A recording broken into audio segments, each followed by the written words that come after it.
का व्लॉग थोड़ा डिफरेंट होने वाला है और आज मैं आपसे दिल से बात शेयर करने वाली हूँ। इतने दिनों से जो व्लॉग नहीं बना पा रही थी उसका रीज़न मैं शेयर करूँगी। गाइस, मैं आपसे एक बहुत बड़ी बात शेयर करने वाली हूँ। जब प्रेगनेंसी के टाइम पे प्रॉब्लम तो मुझे शुरू से ही थी, लेकिन लास्ट टाइम पे आके प्रॉब्लम ज़्यादा हो गई थी, तो इस वजह से मैं व्लॉग नहीं बना पा रही थी। जब तक हो सका उस टाइम तक व्लॉग बनाया, लेकिन लास्ट में आगे कंडीशन इतनी ज़्यादा ख़राब हो गई थी कि व्लॉग बनाने की कंडीशन में ही नहीं थी, कैमरे के सामने आने की कंडीशन में नहीं थी। मन तो करता था कि व्लॉग बनाऊं, लेकिन एनर्जी नहीं थी कि हाँ मैं कैमरे के सामने आके बोल सकूं। इतनी ज़्यादा कंडीशन ख़राब थी। हाँ, दिक्कत तो सभी को रहती है वैसे प्रेगनेंसी में, लेकिन जितनी प्रॉब्लम्स मुझे रही शायद इतनी किसी को फेस करनी पड़ती हो, पता नहीं है तो मुझे।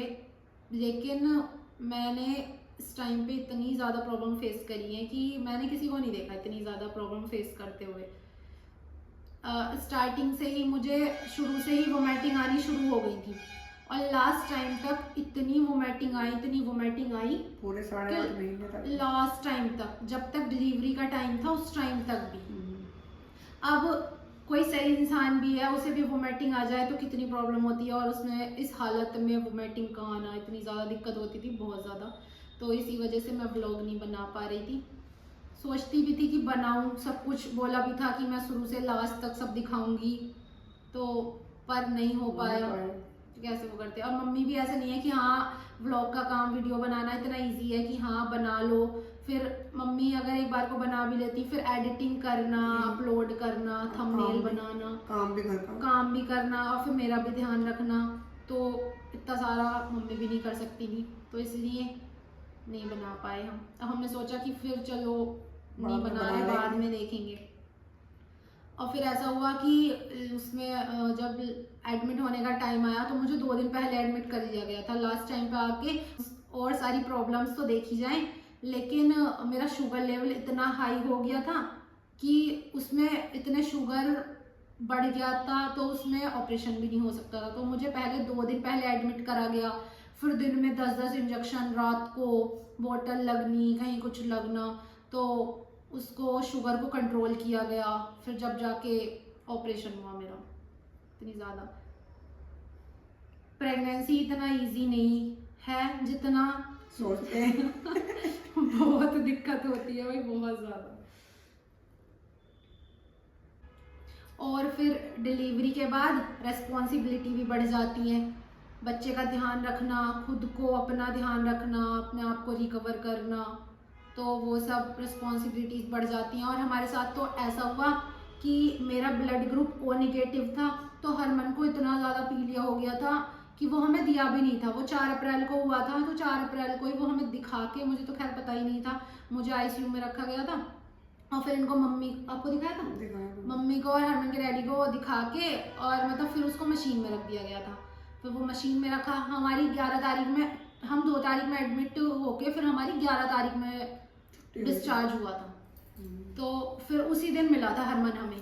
फिर हम घर आए, फिर हम गए 16 तारीख में दिखाने, तो बोला था कि 16 में दिखा देना। फिर 16 में हम गए तो हरमन को इतना ज़्यादा पीलिया बढ़ गया था कि 27% पीलिया आ गया था उसको। फिर हमने वहाँ से वो नहीं करा, हम बहुत ज़्यादा डर गए थे। फिर वहाँ का ट्रीटमेंट नहीं कराया हमने, फिर हमने किसी और से पता किया, तो फिर किसी और ने हमें सजेस्ट किया कि वहाँ पे वो डॉक्टर है, उनको दिखाओ। फिर हमने हरमन को वहाँ एडमिट किया। फिर 16 तारीख से 21 तारीख तक हरमन वहाँ एडमिट रहा। जब उसका पीलिया थोड़ा कंट्रोल में आया, और उसको बहुत ज़्यादा दिक्कत, मैं घर पे रहती थी, हरमन के डैडी और बुआ हॉस्पिटल में, वहाँ हरमन का ध्यान रखना, मम्मी घर पे मेरा ध्यान रख रही थी। और फिर वो हॉस्पिटल में रहते थे, हमारा भी मन नहीं लगता था, बच्चा पास में होता है तो उसे देख देख के थोड़ा वो लगता है। तो उस टाइम पे और ज़्यादा टेंशन्स इतनी बढ़ गई थी कि बहुत ज़्यादा। उस टाइम पे तो फिर कुछ याद ही नहीं आया कि हाँ हमें क्या करना है क्या नहीं है, अपना भी नहीं पता था कि हाँ खाना भी खाना है, नहीं खाया।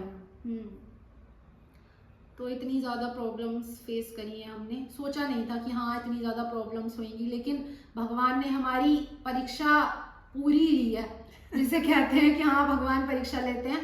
भगवान ने पूरी अच्छी तरीके से परीक्षा ली है हमारी। और फिर हरमन को भी केयर की ज़्यादा ज़रूरत थी, तो इसलिए ब्रेक लेना पड़ा कि अब चलो छोड़ते हैं, बाद में जब हरमन थोड़ा बड़ा हो जाएगा तब शुरू करेंगे वीडियो बनाना। फिर हमने बीच बीच में थोड़ी थोड़ी हरमन की बनाई भी हैं, एक दो, जैसे मैं घर पे गई, वेलकम हुआ, तो इस तरह का हमने छोटी छोटी वीडियो बना ली, लेकिन व्लॉग नहीं बना पाए। अब मैं वापस आ चुकी हूँ, अब ट्राई करूँगी कि हम रेगुलर व्लॉग्स बनाएं। हमारा वैसा शैतानी करा, वैसे ज़्यादा देखभाल वो उतना ना घुटनियाँ बोलते हैं जिसमें, हाँ मतलब लगा ना, कभी इधर जाना कभी उधर जाना, उसके पीछे पीछे रहता है एक जना। अब मेरी लाइफ का नया फेज स्टार्ट हुआ है बेबी के साथ, तो आपको नए टाइप के व्लॉग्स देखने को मिलेंगे। बेबी मिलेगा आपको देखने को हर व्लॉग्स में, उसकी शैतानियाँ मिलेंगी देखने को।